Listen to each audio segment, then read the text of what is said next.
it's time to sit back and relax with your favorite drink. And listen.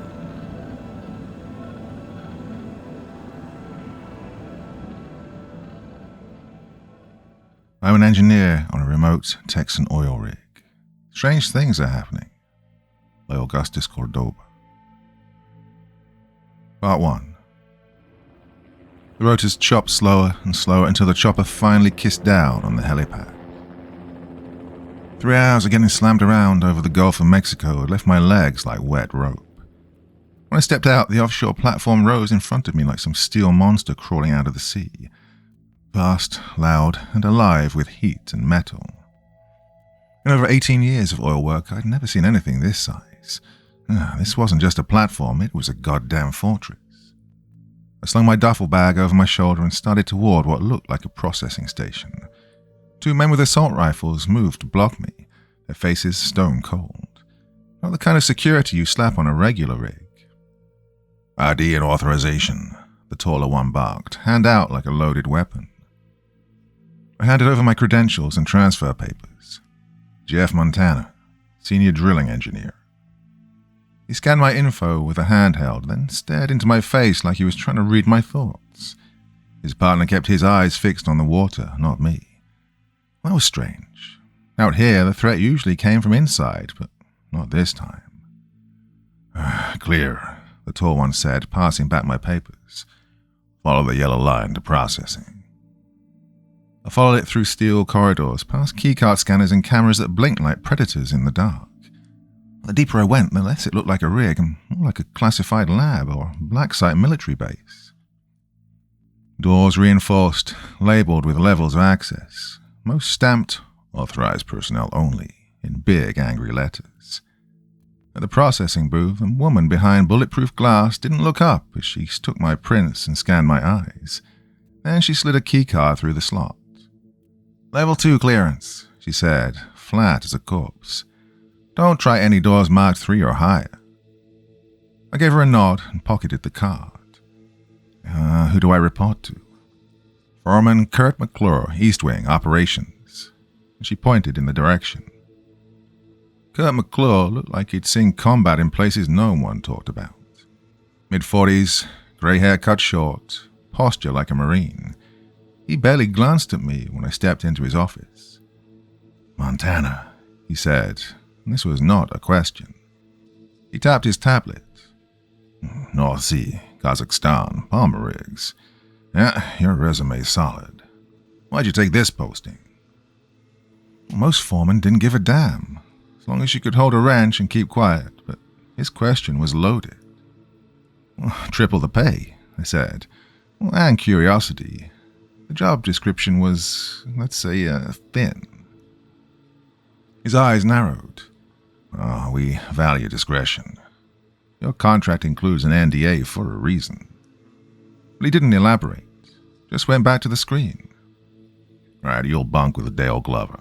3 years here. He'll get you settled. Tomorrow, 0600, you get your full briefing. Questions? He asked. Yeah, what exactly are we drilling for out here? He looked up, eyes as hard as glass. Oil, Montana. What else? But his tone didn't match the answer. And I knew not to push, not just yet. No more questions, sir. He nodded. Mess hall's East Wing, 3rd level. I followed the yellow lines again. The mess hall had real windows, not portholes, not bolted view slits, but a full wall of thick glass looking out over the ocean. Felt like luxury. But the food smelled like it came from an actual kick glove. I grabbed a tray of steak and greens that didn't look freeze-dried and scanned the half-filled room. Maybe 30 workers here. You must be Montana, a voice said from behind me. I turned. Guy in his early 30s, eyes sharp, body language tighter than a coiled spring. Same uniform, different presence. He studied people like they were puzzle pieces he didn't trust. Dale Glover, he said, offering a hand. His shake was firm but short, like he was already weighing up how much trouble I'd be. He nodded toward an empty table, and we sat. How long you been in oil? Just over 18 years, I said, Started roughnecking right out of school. Worked my way up. You? 5 years. 3 of them here. 2 at smaller outfits. I run systems on the eastern platform. His answers were clipped, precise, like everything he said was filtered through caution. I cut into my steak. Ooh, perfectly cooked, real. Not something I expected out here. Damn, food's better than any rig I've been on, I said. Dale nodded. Company keeps people comfortable. Contracts are long. 8 months on, 1 month off. That made me pause. I mean, most rigs ran 2 weeks on, 2 off, maybe a month. 8 months was like a prison sentence. 2 other guys approached. The older one gave Dale a nod. This a new guy? He asked. Dale gestured toward me. Jeff Montana. Chris Reeve, the man said, sticking out a hand. Production floor 2. This here's Duncan Ward, senior tech. Chris looked like he owned the whole platform. Early 30s, confident, solid. Not a trace of hesitation in his step. Like if something went wrong out here, he'd already know where to bury the body. Duncan looked older. Late 30s maybe, but his eyes were sharp. Too sharp, if anything. The kind that missed nothing. Welcome aboard, Chris said, sliding into the seat across from me. How's the flight in? Long, I muttered. Lots of ocean, a lot of nothing. You'll get used to the isolation, Duncan said without looking up, poking at something on his plate that might have been food. His eyes flicked over to Dale, then back down. Something twitchy in his movements, like a man a bit too aware of what might be watching. So, what are the production numbers like? I asked, keeping it light. I didn't expect a straight answer, but I wanted to see how they played it. Chris and Duncan exchanged a glance. Just a flicker, but it said enough. Silent conversation in the space of a second. A warning, perhaps, or a reminder. Standard deep water extraction, Chris said slowly, like he was choosing each word with care. You'll get the full specs tomorrow. Oh, we're hitting targets, Duncan added, voice flat. That's the important part. I tried again, pushing just a little. Drilling depth? Standard or ultra deep? Silence dropped over the table like a guillotine. Even Dale shifted, his whole body tensing next to me. All operation details are covered in the morning briefing, Duncan said finally. Same polite tone, but cold, final. Conversation dead. Dinner turned to bullshit small talk after that. Texan sports teams, the satellite reception. Nothing with real weight. Every time I nudged it back toward the rig, they got vague or just clammed up. These guys were hiding something. They weren't even pretending otherwise. After dinner, Dale led me to our quarters. Bigger than any room I'd ever seen offshore. 2 real beds, a sitting area, even a private bathroom. Like everything else on this rig, it was too clean, too polished. And like the mess, it had a window. This one looked west, just in time to catch the last slice of sun bleeding into the Gulf. Lights out at 2200, Dale said. Not enforced, just don't make noise. He pointed to a wall panel. Comm system there. Blues for general announcements, reds emergencies. Do not touch the black button. What's the black button do? You don't have clearance to know, he said without hesitation. So, don't. Dale took the bed farthest from the door and pulled out a tablet. Conversation over. I unpacked in silence and showered fast. When I came out, Dale was turned away, already motionless in bed. I lay down, but sleep didn't come. The rig sounded wrong. I knew these platforms. I knew the groan of steel, the drone of generators, the whisper of the sea. But under all that was something else, low and steady. A pulse that wasn't mechanical. Something ancient, something buried deep.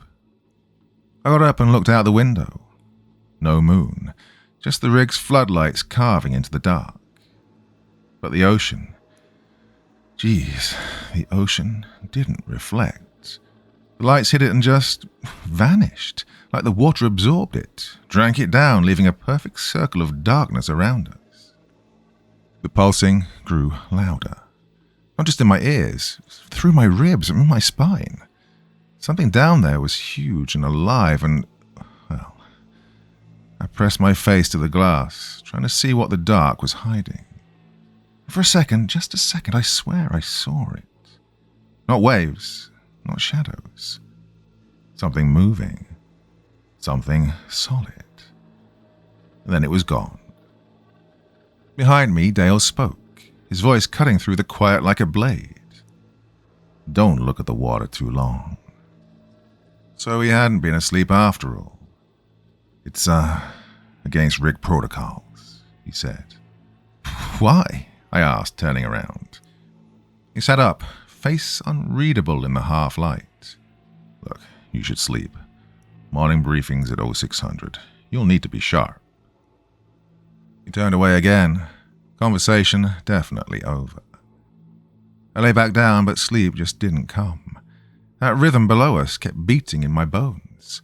That dark circle in the sea burned behind my eyelids every time I shut them. Dale didn't say another word after this warning, and I didn't press him. At 05:30, my alarm dragged me out of a half-dream that felt more like drowning. Dale was already dressed, sitting on the edge of his bed like he hadn't slept at all. Yeah, you look like crap, he said without looking. Thanks. I rubbed my eyes. Coffee any good? Better than you'd expect. Grab it on the way. I showered fast, trying to scrub the unease off my skin. Even the water pressure felt aggressive. As I got dressed, I caught Dale watching me in the mirror. What? I asked. Nothing, he said. Let's go. Kurt doesn't tolerate late. The mess hall was busy, buzzing with a shift change. I filled a thermos with jet black coffee and it smelled strong enough to take the paint off a hull. For the first time since landing, I felt halfway human. But that rhythm was still there, beneath it all, beating, waiting.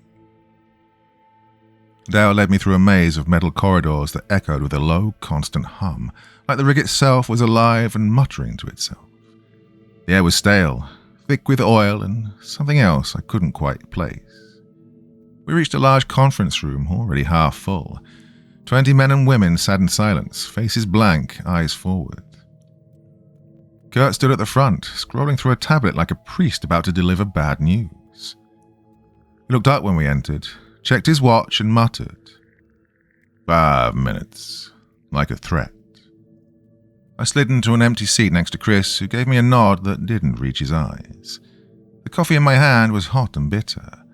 Too strong, like it was meant to jolt you awake hard. Kurt set the tablet down with a heavy clunk. Morning briefing. No warm-up, no jokes, just the facts.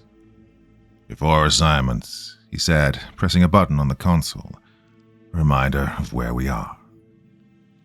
The lights dimmed, and a digital schematic flickered to life behind him, a cross-section of the rig extending deep into the black ocean trench. For our newest team member, Kurt said, eyes locking on me, and as a refresher for the rest, this installation operates what, within the company, is classified as a pocket of exception. Standard physics don't always apply here. Well, my fatigue evaporated. Over 18 years on rigs, and I'd never heard those words strung together. Chris must have noticed the look on my face. He gave a subtle shake of his head, a subtle warning. Kurt tapped his screen, and the display changed. Now it showed a cold list of rules. Rule 1. No prolonged observation of the ocean. 30 seconds max. This is not superstition. There are recorded incidents. He then moved down the rest of the list, voice flat. Rule 2. No physical contact with the water. If you drop something, report it. Do not try to retrieve it. Rule 3. Maintain constant radio contact during outdoor operations. If comms drop for more than 60 seconds, emergency protocols go active. No exceptions. Rule 4. Report any unusual sightings immediately. Do not engage, do not investigate. Duncan raised a hand then. Sir, about Rule 4. What counts as unusual? Kurt's face hardened. You know company policy, Ward. If you see something that doesn't belong on an oil rig or in the Gulf, report it. Well, that sat heavy and vague in the air. It was deliberate, and nobody reacted. This wasn't new to them. Assignments, Kurt barked, like he was glad to move on. Montana, you're with Reeve on Production East. Glover, monitoring Station 3. Ward, Southern Sensors. Rest of you, check your tablets. Chairs scraped, boots hit steel, and the crew filtered out. Talk of pressure readings and shift rotations hummed around me like nothing had happened. Like we hadn't just been told not to touch the ocean. Chris tapped on my shoulder. Yeah, ready for the tour? We moved through more cold halls. At the elevator, he swiped his card and we descended. So, I said, a pocket of exception. Chris sighed through his nose. Yeah, I know how it sounds. Weird things happen here. Just stick to the rules and you'll be fine. What kind of weird? The elevator stopped, and he didn't answer. We stepped into the heart of the rig then, East Production. A cavernous space filled with towering machinery and glowing panels. The floor thrummed with power. This is one of your 4 main drill platforms, Chris said. Your post's here. He led me to a station overlooking the main shaft. They all looked familiar. Gauges, monitors, fail-safes. For the first time since I landed, something actually felt normal. Your job's to keep parameters stable, Chris said. Pressure, temp, torque. If anything goes sideways, call me or Kurt immediately. I ran my hand over the controls. Solid, real. So, what's our depth? 12,342 meters, still descending. I snapped my head up. That was deeper than anything I'd worked. Wait, that's impossible. Chris didn't flinch. Like Kurt said, this place doesn't play by the rules. He showed me the modified safety systems, double redundancies, instant shutdown triggers, evacuation routes on every wall. Every station had a direct line to security. This all feels like overkill, I muttered. Better to have it and not need it. Then he pointed to a wall of monitors showing underwater footage, support structures stretching into the darkness. Keep an eye on those, he said. See anything off and hit the blue button. The video was clear. Too clear. The ocean at this depth should have been grainy, distorted. Instead, it looked like the cameras were filming through air. Something about it twisted in my gut. This place wasn't normal. And whatever was down here, it was watching.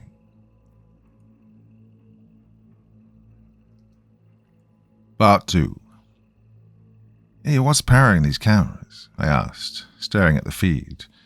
The resolution was razor sharp, too clear for the depth we were at.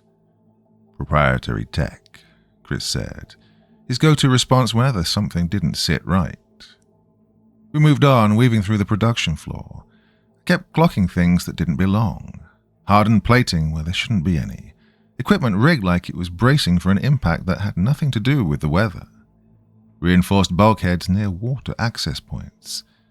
And the doors, some marked with strange symbols I didn't recognize.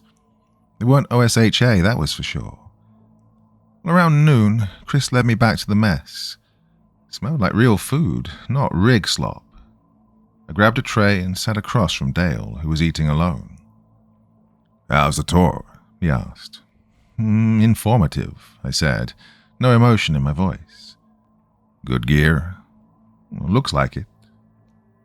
He jabbed at his lunch, like it had personally offended him. They gave you the bit about the pocket?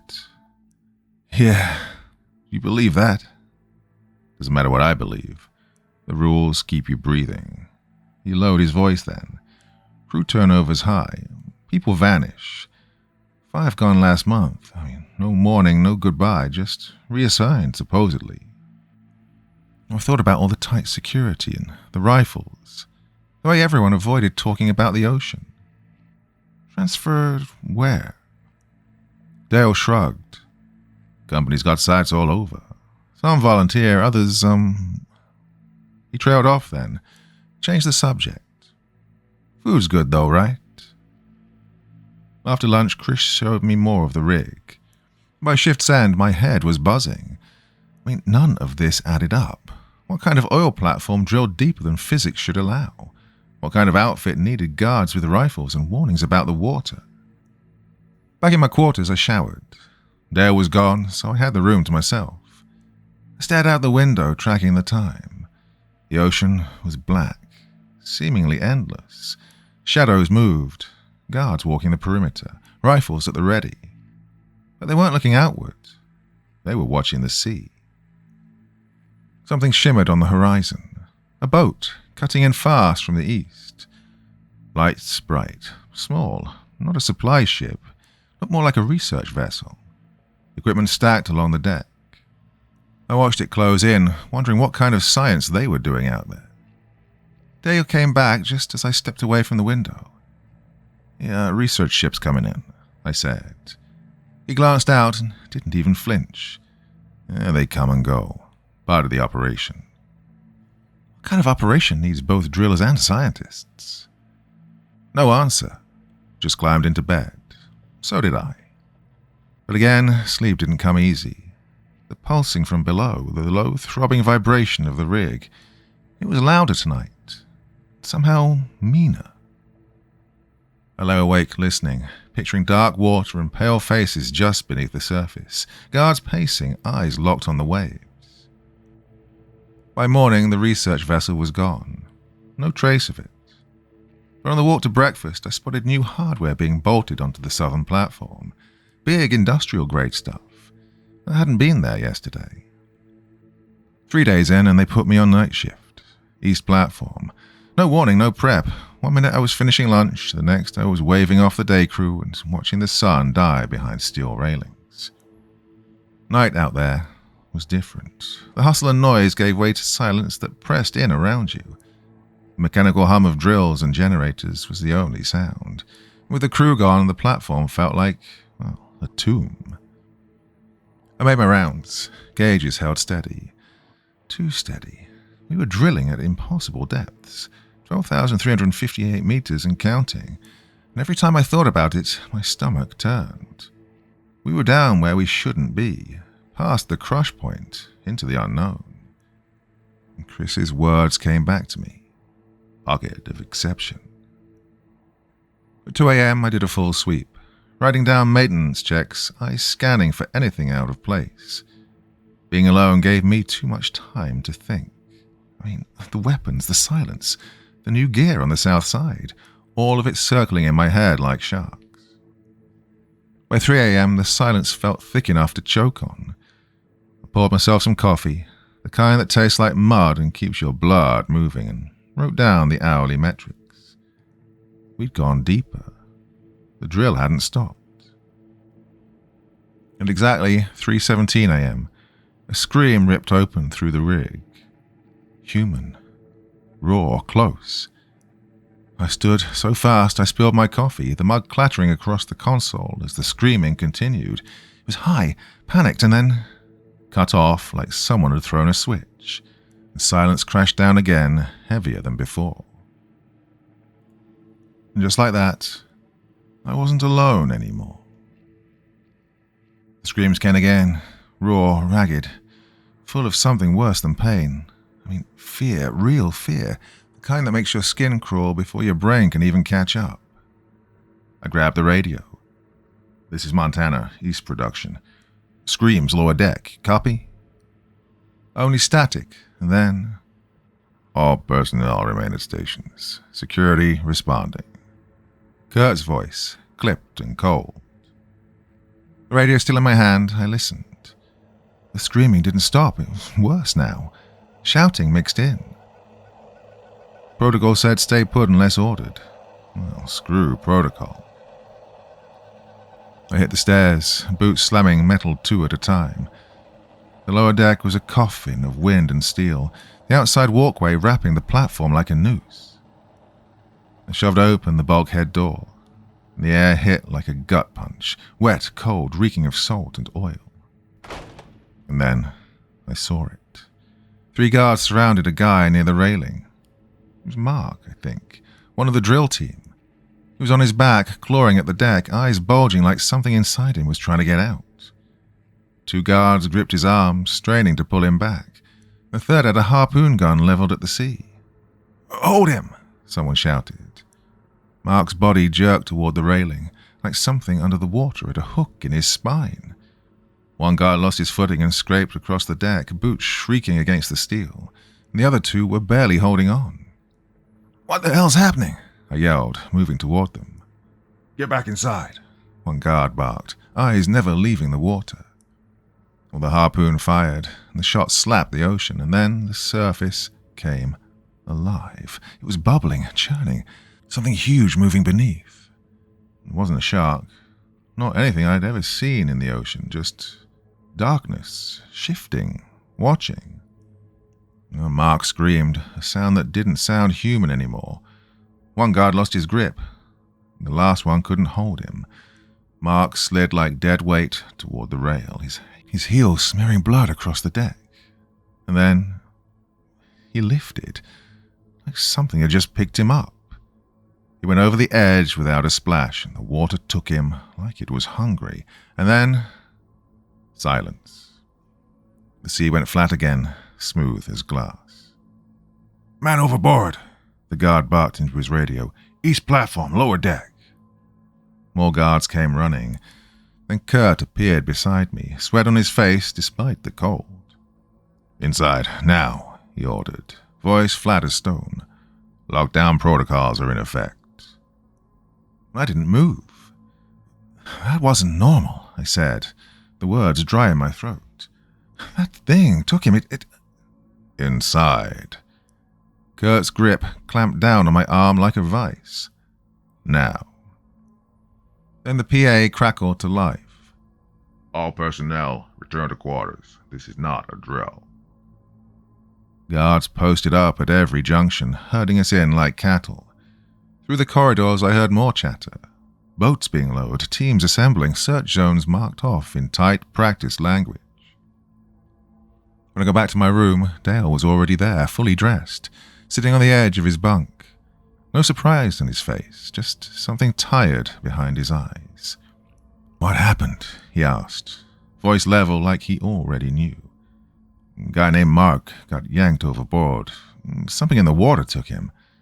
They couldn't hold him. It was like he was on a line, but nothing was there." Dale closed his eyes and breathed out. "Fuck," he whispered. "Not another one." I stopped pacing then. Another one. He looked at the corners of the room and then the ceiling. "We can't talk about this. Not here." The warning in Dale's eyes was sharp enough to cut. We sat in silence, taut and brittle as the hours dragged past. The lockdown held, announcements rolling throughout the rig like a heartbeat.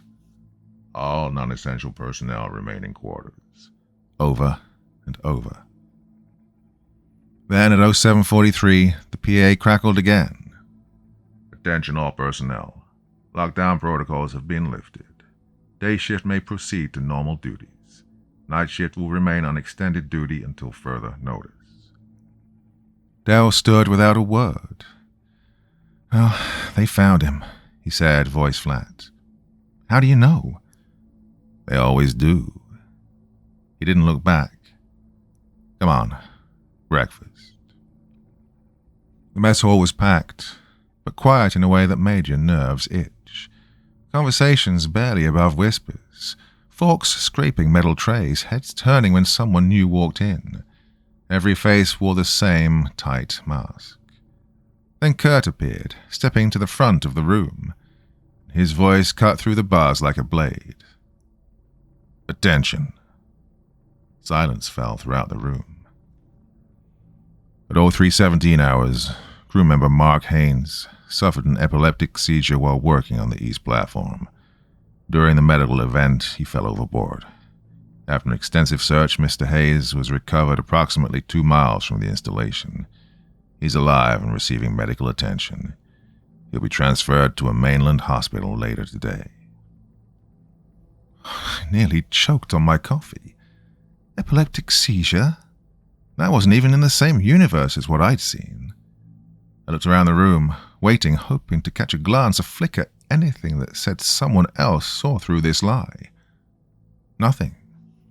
Just blank faces, eyes locked on trays, no one moving. Normal operations will resume immediately, Gert continued. Additional safety briefings on proper railing protocols will be scheduled. That is all. And he walked out, and the quiet lifted. Conversations resumed, low and cautious. I spotted Chris and Duncan at a table near the wall and slid into the seat across from them. Dale followed, silent. "That's not what happened," I said, low and sharp. "I saw the whole thing. Something pulled Mark into the water. He was dragged like a hook in his spine. The guard fired a harpoon." Dale kicked me hard under the table. Chris and Duncan shared a glance. Chris shook his head. "Montana," he said softly. "Mark had a seizure, lost his balance, fell in. That's what happened." "Yeah, but the water," I hissed. "It was alive, it was moving. There was something in it." "You want to get transferred?" Duncan's voice was ice. "Or worse?" The table went dead quiet then. That was my answer. Their eyes had said it. They'd seen things too, things that got buried fast. And this wasn't the first time. After breakfast, Kurt found me in the corridor. "Hey, Montana, a word." He led me into a small side room and shut the door. "I'm reassigning you," he said. "Western platform, effective immediately." I stared at him. "Western platform? That's halfway across the damn field." "We need your expertise there." His tone didn't flinch, and his face gave up nothing. "What about what I saw last night?" I asked. "We both know that wasn't a seizure." His expression turned to stone. "What you think you saw was distorted by darkness, distance, and stress. The medical team confirmed an epileptic event." "The guards, the harpoon, the thing in the water." "There were no guards present when Mark fell. No weapon discharged. You are misremembering due to stress." Then he stepped closer, his voice dropping to a whisper of steel. "This is your first and only warning, Montana. The official report states that Mark Hayes suffered a seizure and fell. Any other version will be treated as a violation of your NDA. Grounds for immediate termination and potential legal action." The threat hung in the air like a noose. "Do I make myself clear?" he asked. "Crystal," I muttered. "Good. Western platform, 1400 hours." Then he opened the door. "Enjoy your breakfast." I didn't. Went back to my quarters, showered, changed, and before heading out, I made a detour. I told the nurse I had a headache and waited for her to leave. Through the small window in the door to the medical bay, I saw Mark. He was lying on a bed, eyes wide open, staring at the ceiling. Empty. Whatever came out of that water didn't just pull him under.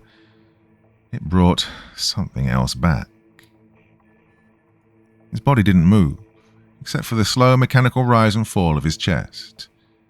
A team in full hazmat suits hovered over him like vultures in lab coats, jabbing him with needles, drawing samples, scanning every inch like he was something they'd dredged up from the bottom of the ocean. One of them clocked me through the window and made for the door fast. "This area's restricted," she said, planting herself in the frame. Medical needs. Headache," I muttered, already turning away. "I can come back." "Level 1 medical is on the residence floor. This is research medical only." "Research? not treatment. They weren't helping Mark. They were dissecting him. I didn't push it. I just nodded and walked away. But the truth had hit hard. Whatever got to him, they weren't trying to cure it. They were trying to understand it.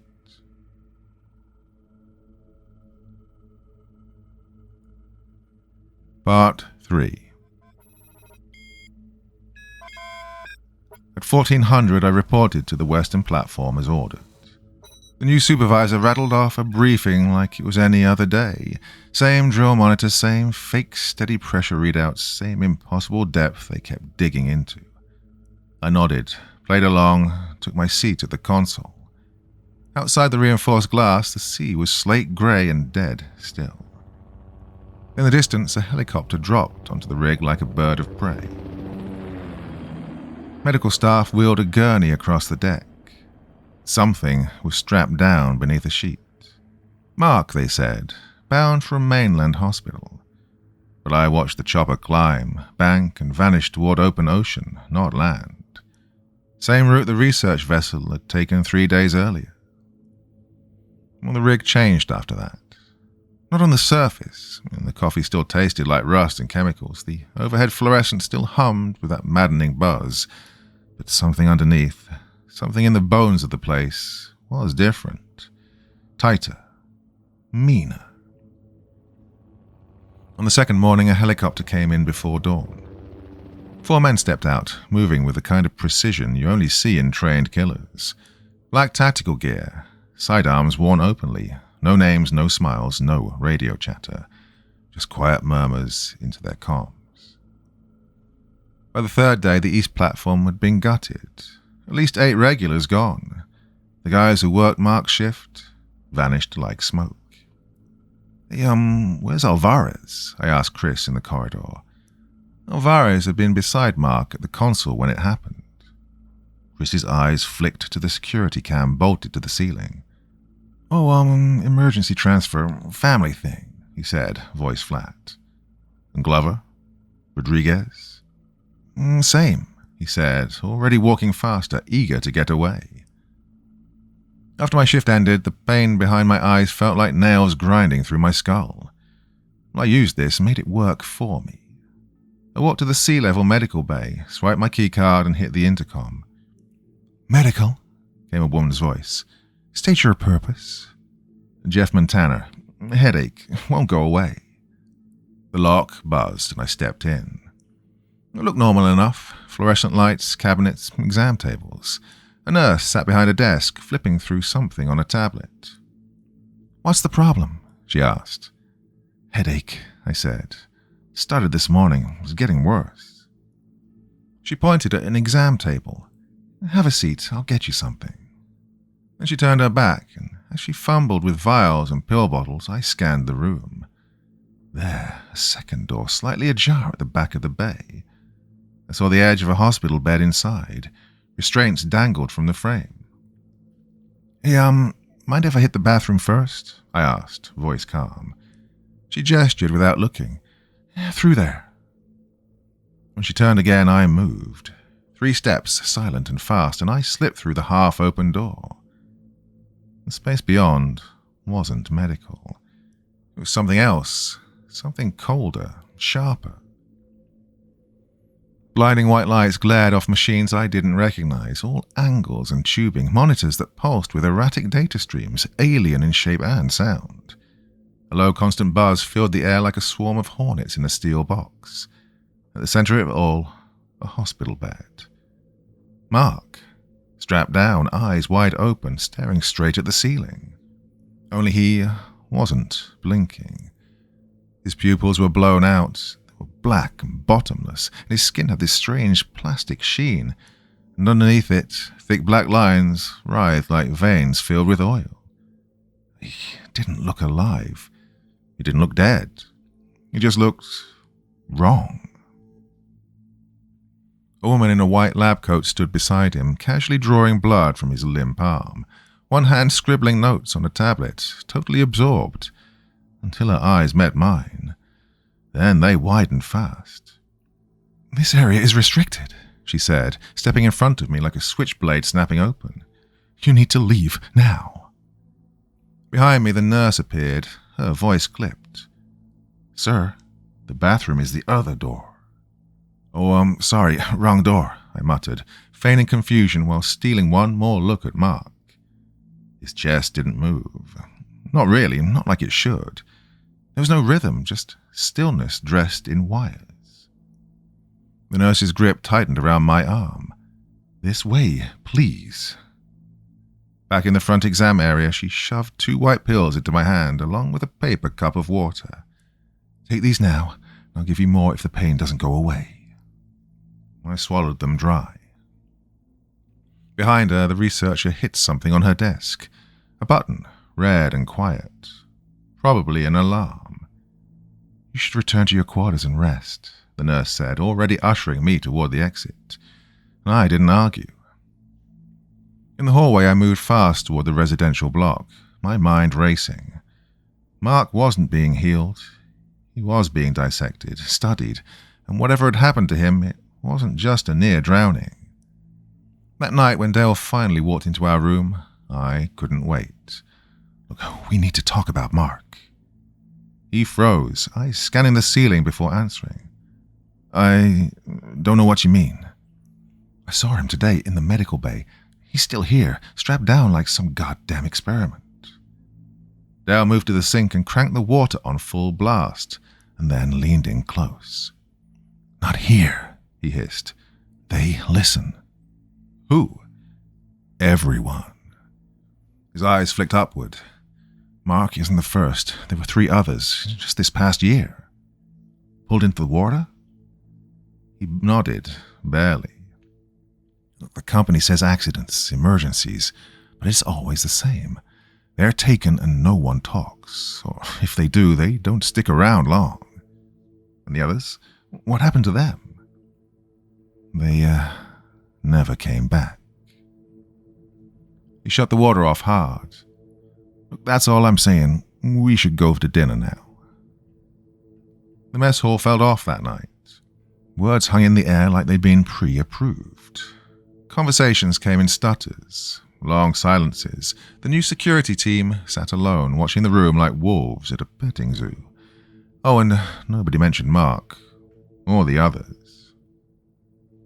That night, lying in bed, I listened to the low, pulsing throb echoing from beneath the rig. It had grown louder now, heavier. It wasn't just noise, it was pressure. Dale was out cold, snoring softly. I stared at the ceiling, remembering Mark's black eyes, that still body, the needle sliding into his arm. When morning finally came, I sat up and reached for my boots. Something dropped out of the left one. A folded piece of paper, tight and precise. I shot a glance at Dale, still sleeping, and I unfolded the note. Cramped, clear handwriting. "Research level B3, midnight, come alone." I folded it back and slid it into my pocket. Who had left it? How the hell did they get in? Later that day, I manned the western platform, eyes glued to the underwater camera feeds. Around midday, movement flickered across one of the screens. Something shifted near the main support column. Fluid and deliberate. Not like the sea, not random. No, it moved with intent. I tracked it across 3 cameras. Whatever it was, it circled the column like it owned it. Too dark to make out. It was just a shape, but there were arms, or maybe tentacles. More than 2. Duncan walked past and paused, following my line of sight. "What's that?" I asked, pointing. His face didn't twitch. "Where?" "There," I said again. "That's not a fish, and that's not anything I've ever seen." Without a word, Duncan leaned over, tapped a few keys, and the screen changed, replaced with a calm, uneventful feed. System diagnostic," he said loudly, pulling out his radio. "Control, this is Ward. Running diagnostic sweep on western platform cameras 7 through 12. Temporary feed interruption." A crackle. "Copy that. Authorized."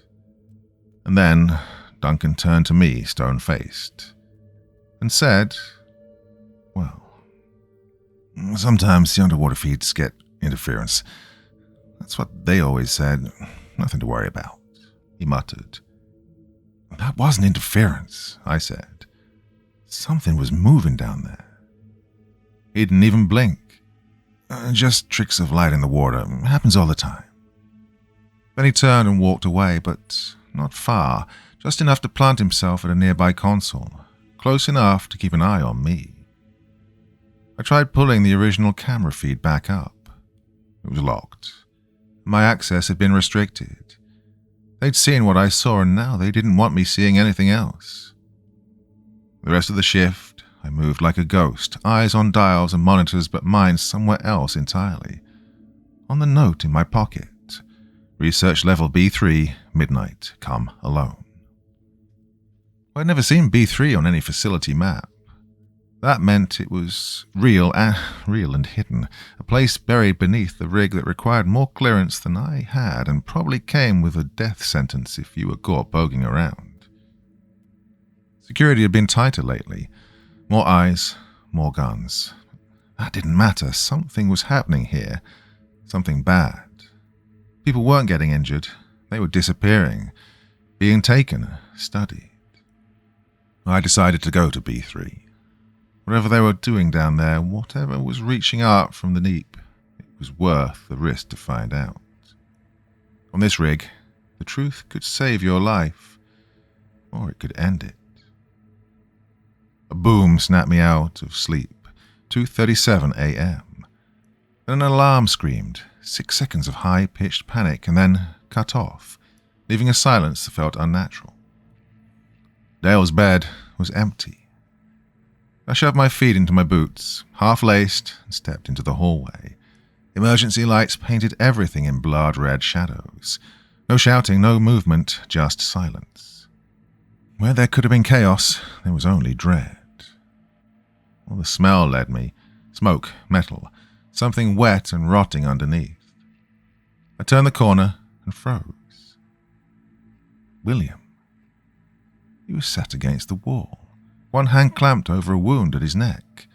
Blood oozed between his fingers, down his arm and pooling on the floor. His eyes found mine. "Montana," he choked. "Help me up." I dropped beside him. Gunshot. Neck just above the collar. Bad, real bad. "We need to get you to medical," I said, reaching instinctively for my radio. It was gone, still back in the room. His grip caught my arm, iron strong for a dying man. "No," he hissed. "They did this. Listen." I leaned in closer. His voice rasped through wet breath. "They're not drilling for oil." Every word was a struggle for him. "They're drilling into it. The boundary. It's coming through." Blood bubbled from his mouth now. "We're lab rats," he whispered. "Just part of the test." His eyes widened. His body jerked once and then again, like something inside him wanted out. He seized up, went rigid, then collapsed. His grip loosened. His body went limp. But his eyes never closed. Footsteps echoed, fast, tactical, and multiple sets of them. I scanned the corridor. No time for stairs. Too exposed. There. A door 10 feet away. Supply.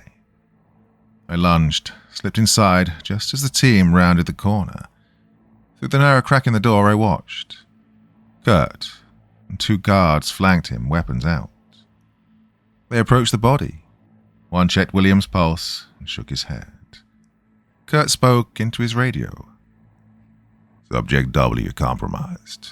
Containment breach possible. Prepare Unit 7. Subject W, not William. One of the guards took a photo. The other opened a silver case, pulled out a syringe.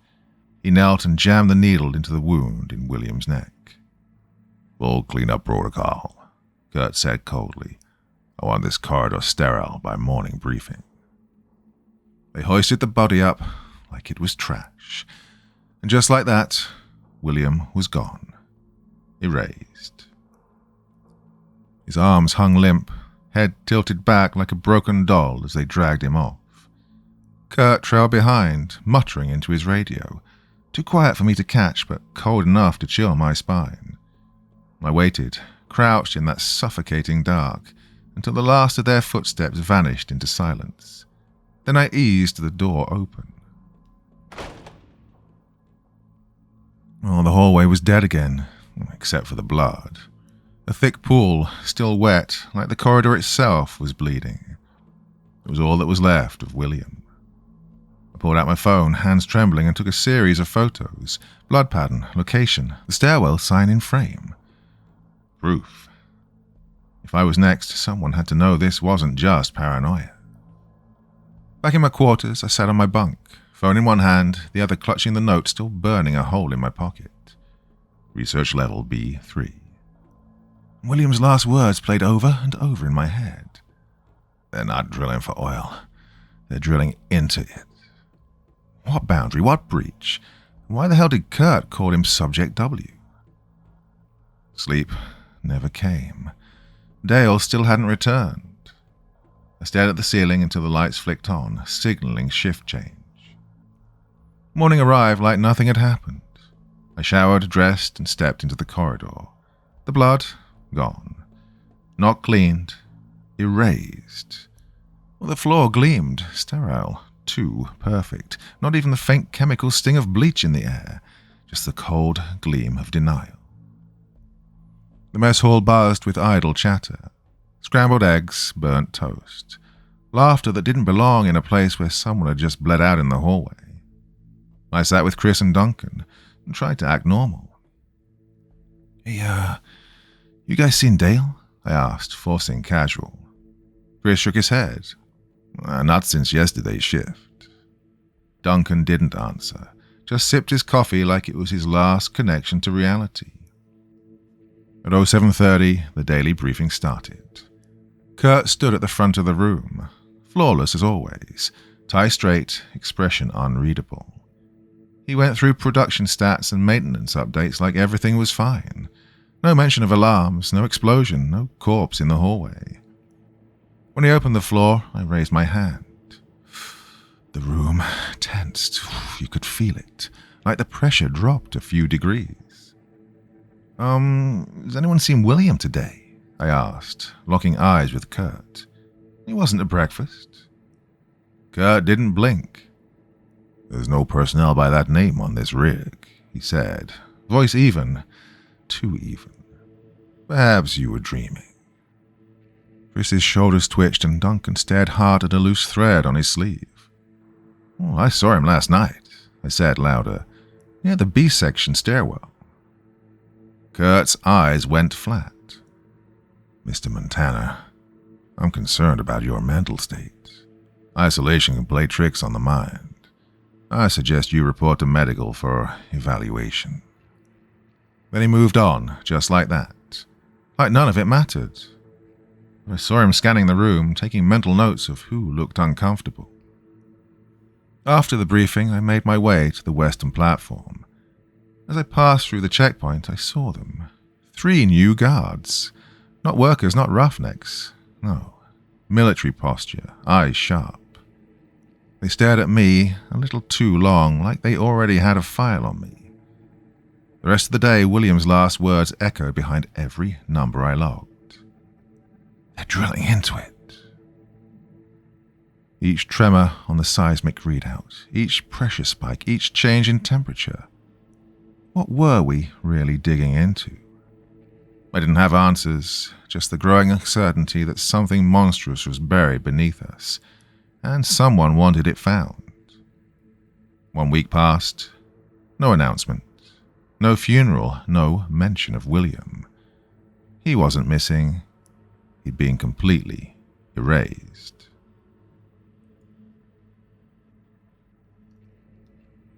Part 4. The rotation schedule dropped Monday morning. My name had been moved, southern platform. I looked up from the tablet. Kurt was watching me from across the mess hall. No expression, just that stare. Southern platform? I asked Chris as he sat down with his tray.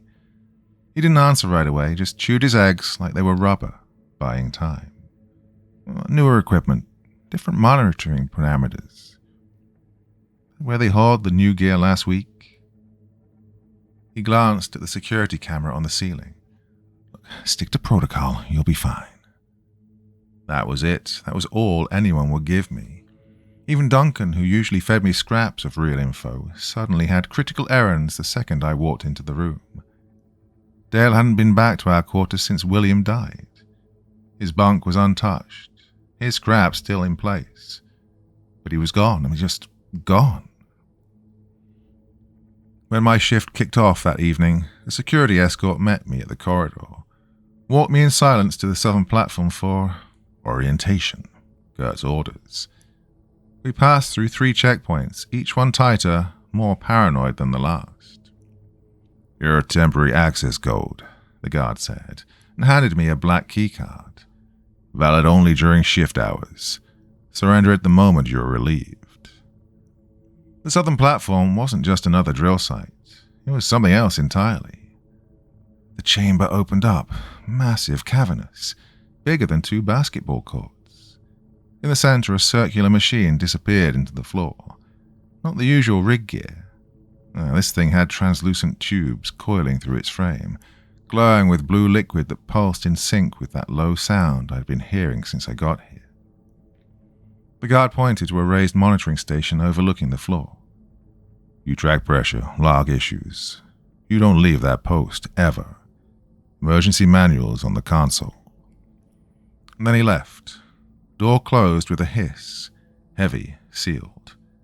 And I was alone. The hum of the machine filled the space, steady and wet. The blue liquid throbbed like it had a heartbeat. 6 screens in front of me, each spitting out data. The center one showed depth. 13,487 meters now. Way deeper than anything on the eastern platform. One screen showed subsurface layers, but something was off. The bottom levels had shapes no geology book had ever mentioned. Nothing happened for hours. I logged readings, stared at the slowly rising counter. No visitors, no calls, no chatter. Just that mechanical breathing from the machine and the cold hum of isolation. Then, at 2:17 a.m., something shifted. The lights dipped, dimmed, then came back. I checked the power logs. All normal, no faults, just a flicker. Nothing scary, yet. 10 minutes later, another glitch. The monitors crackled with static. The depth counter spiked, 15,034 meters for a split second, and then dropped back to 13,489, like something had punched through the rock. I reached for the radio, and then I saw it. By the door. Water was seeping in beneath the sealed entrance, thin, dark, and oily. It spread across the metal floor like it had a mind of its own. Didn't run toward the drain grates like it should have. No, it slithered, collecting, thickening into a slick, unnatural pool. That didn't make any sense. I mean, we were 40 feet above sea level here. That door was sealed tight, reinforced, and layered. I stepped back. The puddle grew, swelling with a quiet intent. And then it rose. 4 feet high, a column of shimmering liquid climbing against gravity. The lights overhead flickered, and for a heartbeat everything dimmed. In that half-darkness the water twisted and morphed into a rough shape. Torso, arms, a head. When the lights came back, the liquid fell away and something stood underneath. And it had William's face. I mean, same jawline, same eyes, but the rest, not human, not anymore. Its limbs were long, spindly, and just wrong. Joints bent backward. The skin, almost transparent. Veins glowing that same eerie blue as the liquid in the machine's tubes. I stumbled, my back hitting the railing of the monitoring platform. It stared. Black eyes that were voids. No reflection, just endless dark. His mouth opened, rings of teeth, needle sharp, layered. but it didn't strike. Instead, it raised a hand, webbed and warped, and reached toward me. Help! The word was a broken gurgle chewed by something that barely remembered how to speak. Vocal cords straining, misshapen. Thumbs. It knew my name. The creature with William's face knew who I was. William, I whispered. It jerked its head, a nod or something close at least. Not much time. Every syllable looked like pain. Letting in. My hand went for the emergency button on the console. The creature saw, and it lunged. Fast, too fast, fingers like bone needles stretching toward me. Listen, it croaked, fluid leaking from its jaw. Boundary breaking. They want. I slammed the button.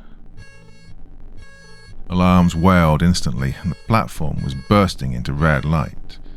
The creature recoiled, clutching the sides of its head, mouth split in a silent, agonized scream.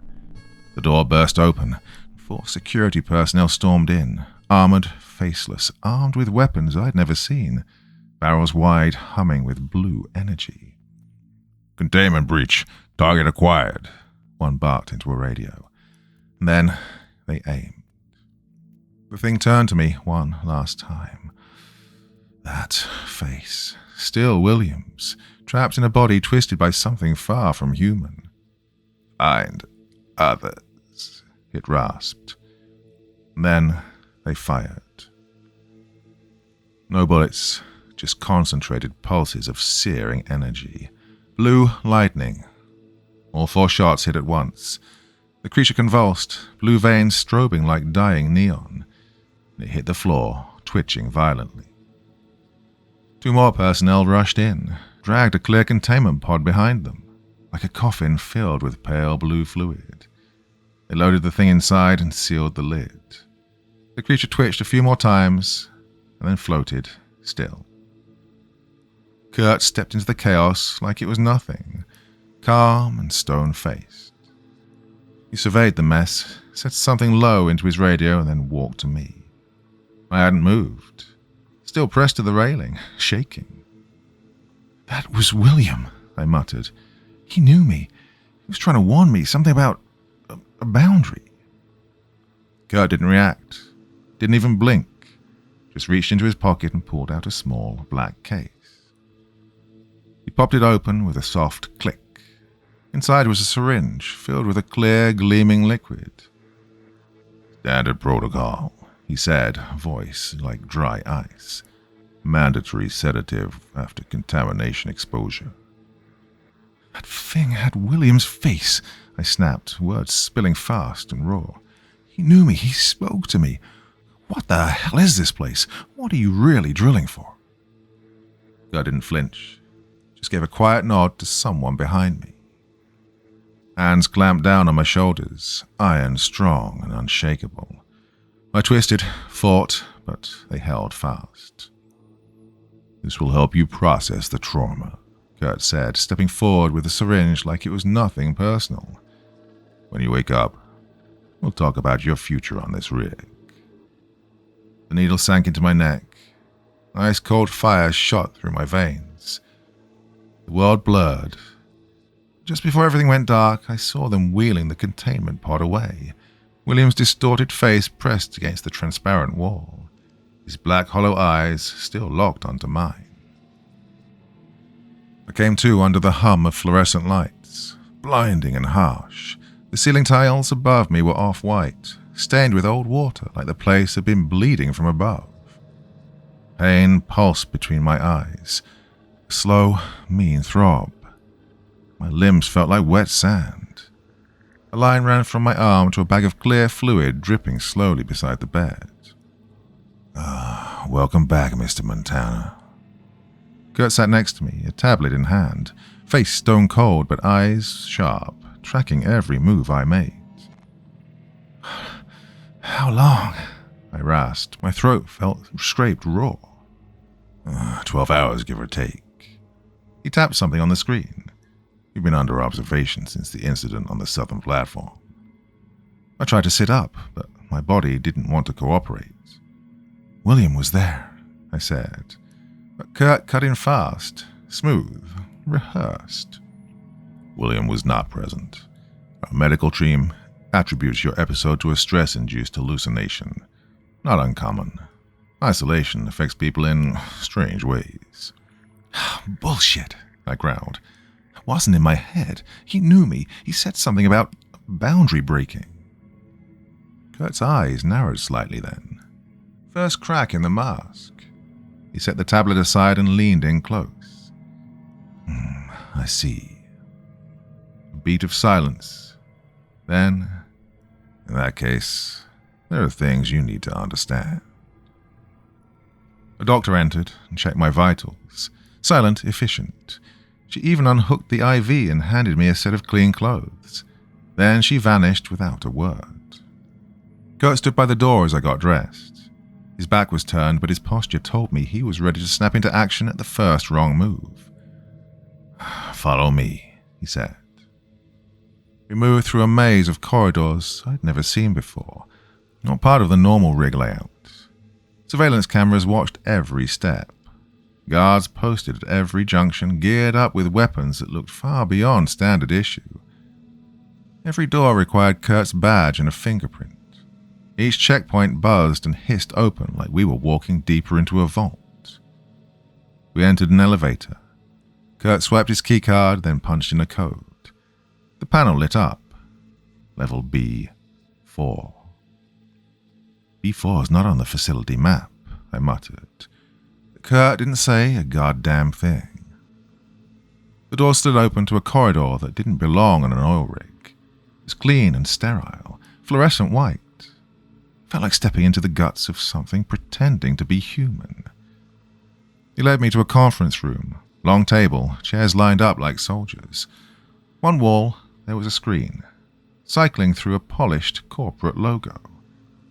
Wait here. Then he left.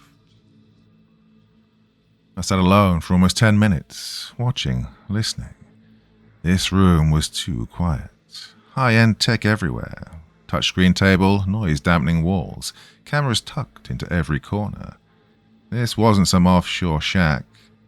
This was the control center. The door hissed open, and a woman walked in. Early 50s, dark, close-cropped hair, crisp business suit that didn't belong this far out at sea. She looked like she'd never been surprised by anything in her life. Her handshake was firm, cold, and over in a blink. Jeff Montana, she said, dropping into the chair across from me like she owned the place. I'm Dr. Catherine White, head of Project Rift. I understand you've had, an enlightening experience. Kurt stepped in behind her, silent, positioning himself by the door like a well-trained dog waiting for a command. Dr. White touched the table, and instantly the wall screen lit up with a digital cross-section of the rig and the black depths beneath it. Let me be clear, Mr. Montana, she said, her voice smooth and sterile. Oceanic deep-sea drilling isn't an oil company. Not really. What we're doing here... She zoomed in on the image, deep beneath the seabed. Goes far beyond pulling crude from the earth. The screen shifted again. Blurry sonar scans, unfamiliar waveforms, bursts of energy I couldn't even name. Over 18 years ago, she continued, our sonar picked up an anomaly, something impossible, something that shouldn't exist according to any known geological model. I kept my eyes on the data, my skin crawling. What we found was a weak point, a fracture in the boundary between our world and something else, another dimension. My voice came out hoarse. You're not drilling for oil. You're drilling into another world. We're studying the threshold, she corrected coolly, collecting samples, monitoring surges, learning how that other place bleeds into ours, and what it does to people. Mark, William. I said their names like they might anchor me. Oh, exposure incidents, she said, her expression hardening. The boundary leaks. Sometimes things reach through. Sometimes people who interact with the material begin to change, and biology starts adapting, mutating. She tapped again, and a video began to play. The containment room. Tanks, dozens of them, clear cylinders holding motionless bodies suspended in fluid. Some looked almost human, but most didn't. These are our subjects, White said flatly. Former staff. Changed. Studied to understand the transformation, to learn how to control it, maybe even reverse it.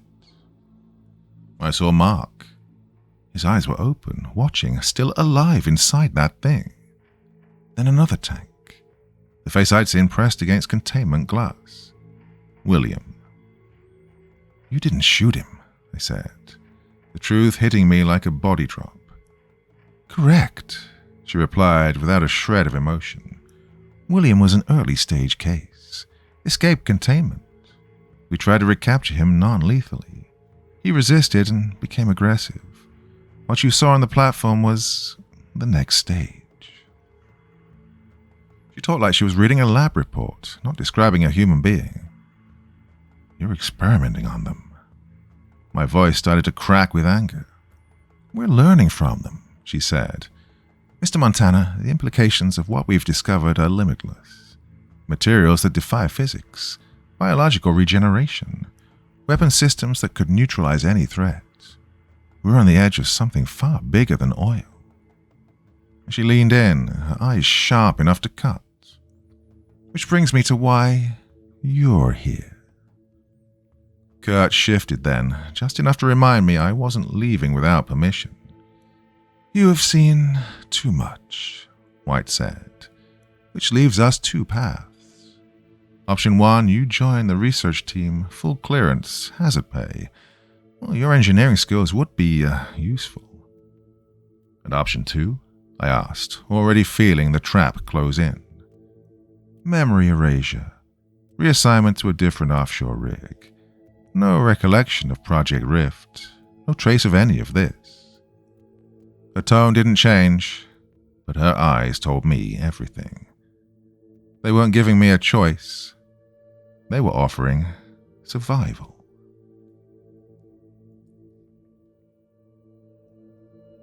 Part 5. You've got potential, Jeff, she said, her voice low and edged with steel. I'd hate to see it go to waste. My mind tore through the options. Neither path was safe. If I refused, I doubted they'd just scrub my memory and send me on my way.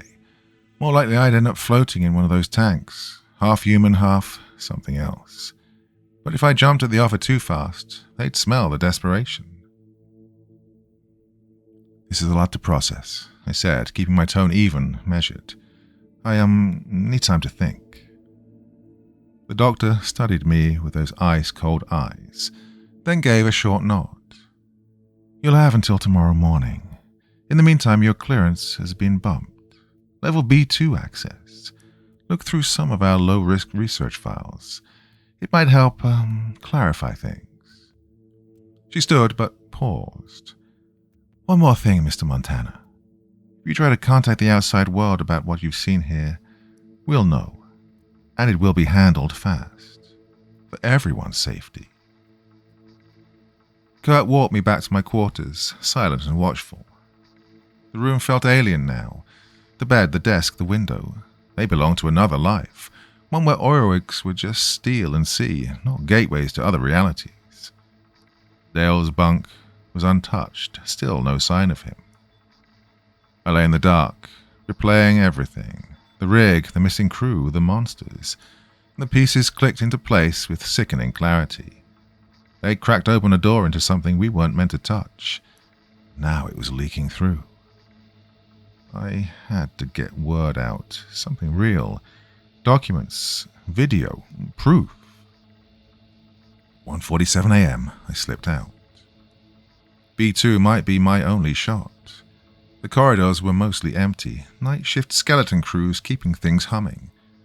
I passed a few workers and nodded like nothing was wrong, just another engineer on another night. The comm center sat behind a reinforced door. My upgraded clearance worked. Inside, banks of humming equipment filled the room. Satellite relays, encrypted radios, uplink terminals. This was the nerve center. I sat at a terminal and began typing a priority message. Coast Guard, news outlets, anyone who might listen. But when I hit send, a message flashed across the screen. All outgoing transmissions routed through ODSD secure servers, awaiting clearance.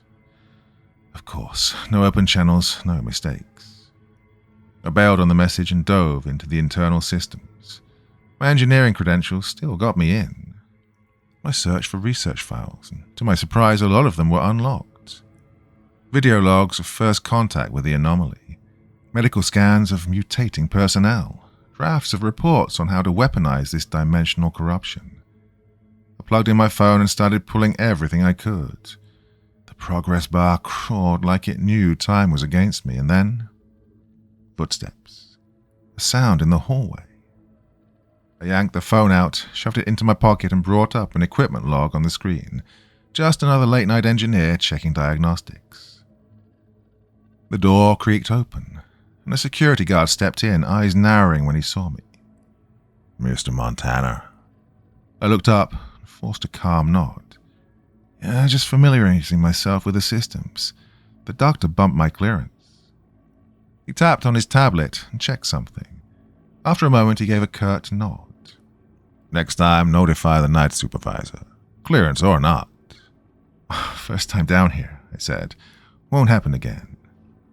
He gave me a long, skeptical look and then disappeared back into the corridor. I waited 5 minutes and then I left. Quiet, quick. No second chances. God, my phone felt like a brick in my pocket, loaded with enough evidence to burn this whole operation to the ground, if I made it off this rig alive. Every step back to my quarters felt like walking a tightrope over a pit full of knives. Shadows stretched longer, corners looked sharper, security could be anywhere. Didn't take my usual path, switched it up, less predictable that way. As I turned into the final corridor, I saw him, someone standing just outside my door, half swallowed by darkness. I slowed. I could have turned around, almost did, and then he stepped forward. Dale. He stared at me, blank expression, dead eyes. His gaze drifted to the bulge in my pocket. He saw the phone and then locked back onto my face. He didn't say a word, didn't have to. He knew. We stood there face to face, the hallway frozen in silence. His stare kept going from my pocket to my eyes. I couldn't read what was behind that blank mask, but the message was loud and clear. He knew what I'd done. We should talk inside, he said at last, voice like gravel barely moving through his throat. I didn't move. If Dale was part of security now, following him inside might be walking straight into a cage. But standing here with hot evidence in my pocket wasn't exactly genius either. I gave a slight nod and stepped in after him. Inside, Dale checked the corners, then turned the sink on full blast. The roar of water filled the room. They've got ears everywhere, he muttered, but not in the pipes. I stayed back, my shoulder brushing the wall. Gonna report me? He shook his head. Not yet. What did you find in the comm center? I studied him. This was the first time I'd seen him since William had died, but now here he was, asking about classified materials. It reeked of a setup, to be honest, but I needed info, and maybe a lifeline. Files. Research logs, videos, medical records. They're not drilling for oil, Dale. They're poking holes into something that shouldn't belong here. Something alive. Yeah, I know, he said, dropping onto his bunk like the weight of the truth had finally crushed him. Been 3 months. I stared at him. How much do you really know? Enough. He dragged a hand down his face. The tanks, the things they're doing to these people, the changes. Look, it's not science anymore. It's something else. I thought of the supply runs, the one thing I might be able to use now. The chopper comes in 2 days, I said. Standard run, supplies from the mainland. Dale's head snapped up at this. Don't even think about it, he warned. Kurt's crew watch those runs like it's gold bullion. You try to sneak on board, you'll vanish before your foot hits the step. Look, I've got clearance, I said. Level B2, courtesy of the doctor. Well, the helipad requires B1, he replied flatly. You'd need a miracle. I paced, the walls pressing in closer with every step. I need more, I muttered. What I've got is not enough. I need to see it. I need to know how deep this rabbit hole goes. Dale leaned back, stared at the ceiling like he'd wished he'd never started talking. Just take their offer, he said. Join the team, do the research. It's the only way you'll survive. Like William survived? I leaned in, my voice a razor under the roar of the faucet. I'm not dying in this metal coffin, and I'm not letting them turn me into something else. He looked at me for a long time then, and finally gave a single nod. Get some sleep, he said. We'll talk more tomorrow.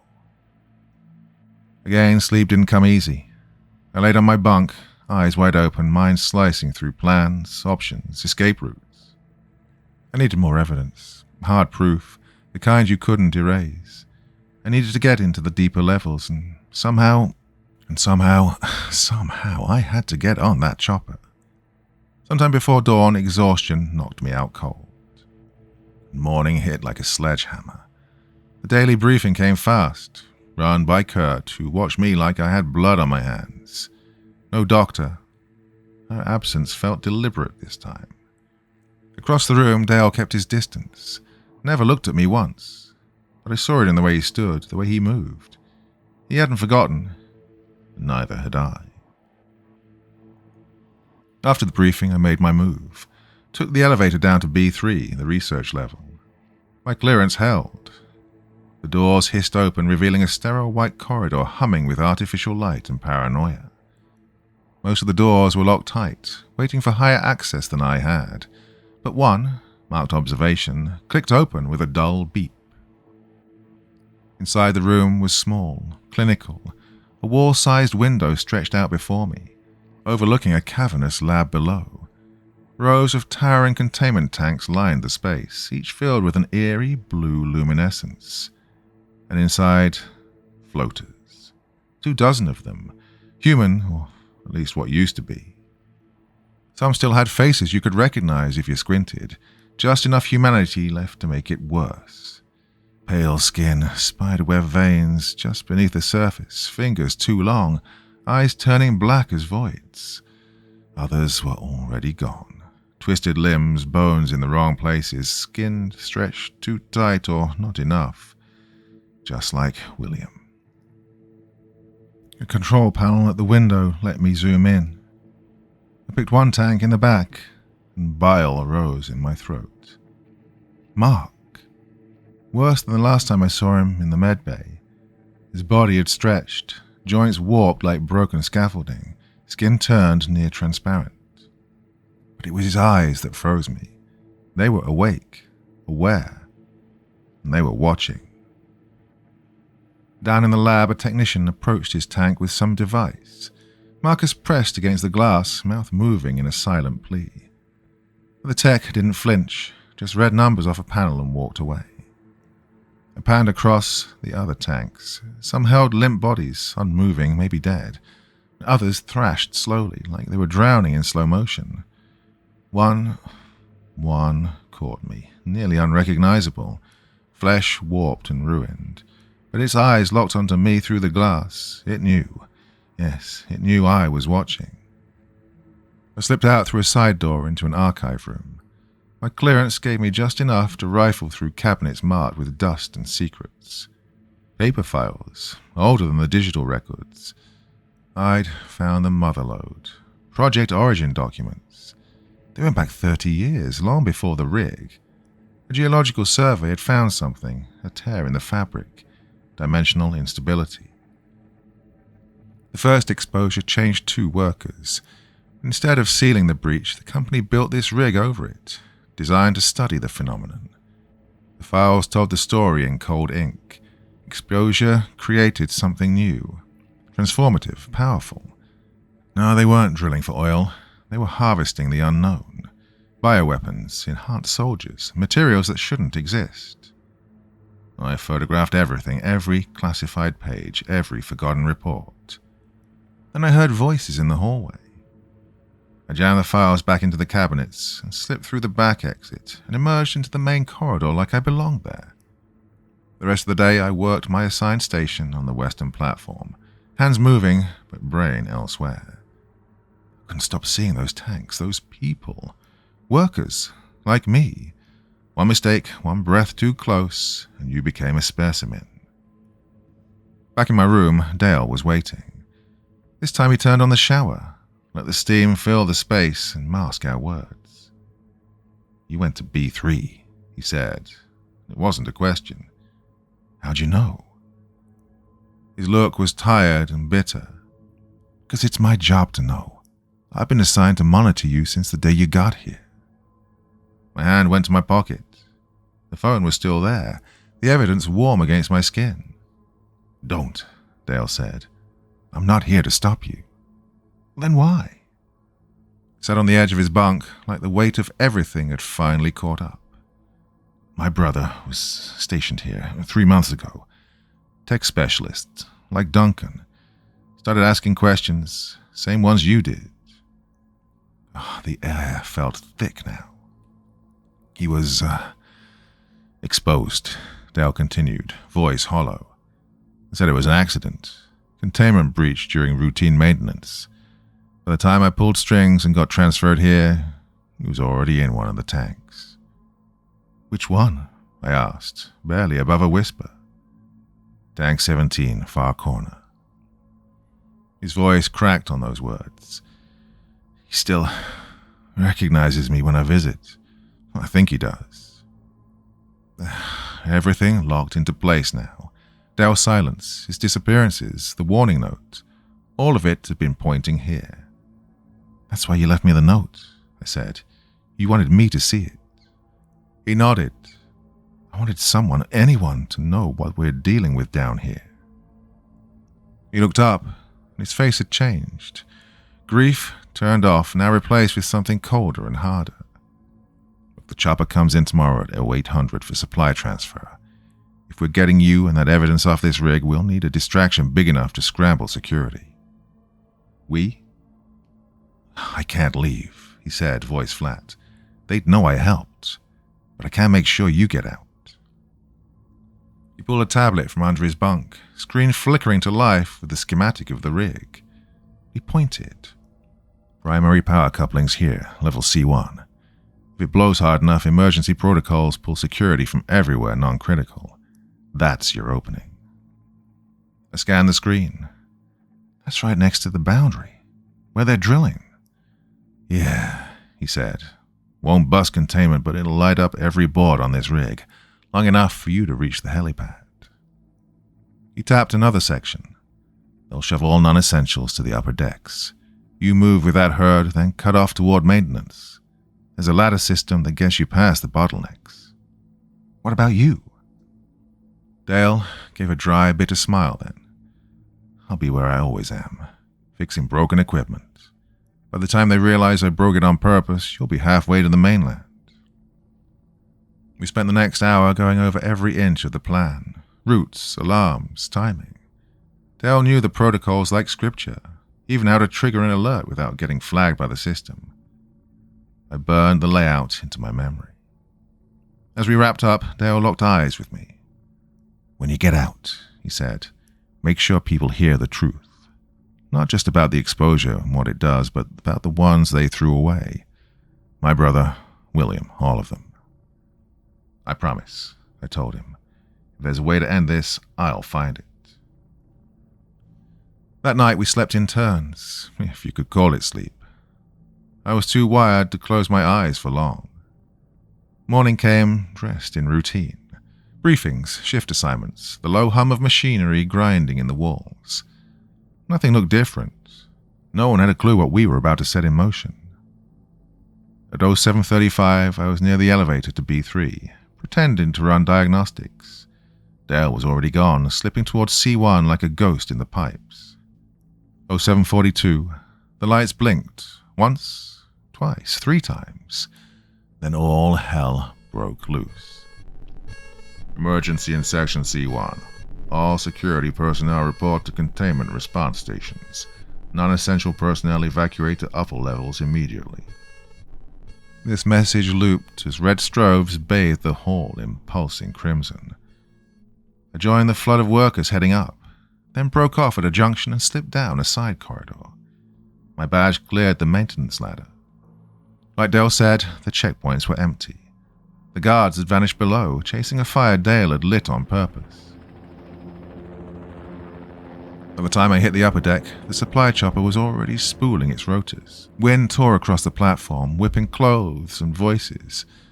I moved with the technicians, slipping into their ranks, one more body in the chaos. My upgraded badge passed muster with the distracted guard. He barely glanced at it. The pilot was climbing aboard, eager to get out. Engineering escort, I said, holding up my credentials. Repair batch for the mainland. He gave me a nod, waving me in. I climbed aboard. My hands shook, adrenaline screaming through every nerve. Through the glass, I saw the helipad below, saw the guards returning. And behind them, a figure stood at the edge of the platform. Limbs too long, joints bent wrong, skin pale and stretched. William, or what was left of him. He stared up at the chopper, face slack but eyes locked onto mine. Black. Empty. Knowing. The radio crackled. Fly helicopter Delta 3, this is Oceanic Deep Control. You are ordered to return immediately. Repeat, return to platform. The pilot looked back at me, suspicion blooming. What's in those crates? Standard parts, I said, heart thudding. Nothing flagged. Check the manifest. He looked at me a second longer, then returned to the radio. Control, Delta 3, returning as ordered. The bird wheeled around, nose tilting down. And I felt it. Something crawling under my skin, tingling. It started in my fingertips, spreading slow and cold. I looked down. Dark lines pulsed under the skin of my wrists, moving up my arms. My veins, or something worse. I knew the truth before I could deny it. I'd been exposed. Maybe it happened on B3, or maybe when I passed William. Didn't matter. I crossed a line you don't come back from. I was already changing. With the data on my phone, it might make it off the rig, but I wouldn't. We dropped back toward the deck. Guards waited, weapons drawn. Same kind they'd used on William. And at the edge of the helipad, William again, watching, unblinking. The helicopter touched down. The first cramp hit as I moved to stand. Fingers stretching, skin tightening. The change had begun.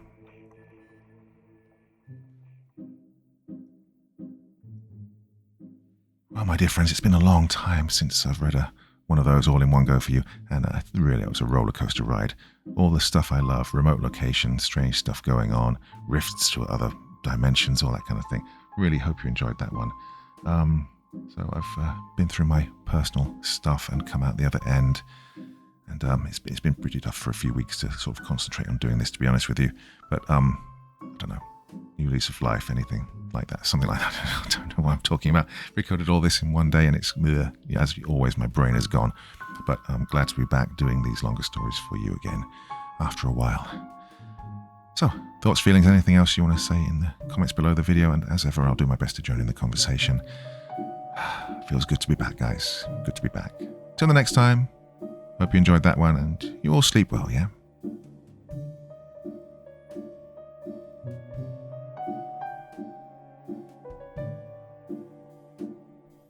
Thank you so much for taking the time to listen to this story today. really means a lot to me and to the author of the story, of course.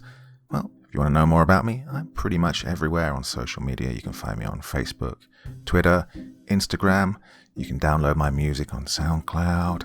I've got a Patreon if you feel like. Throw me $1 or $2. Very much appreciated. And of course, on Reddit, I have a place where you can leave stories if you want me to read one that you've written. Well, hoping to see you all again very soon. Till then, sweet dreams. Bye-bye.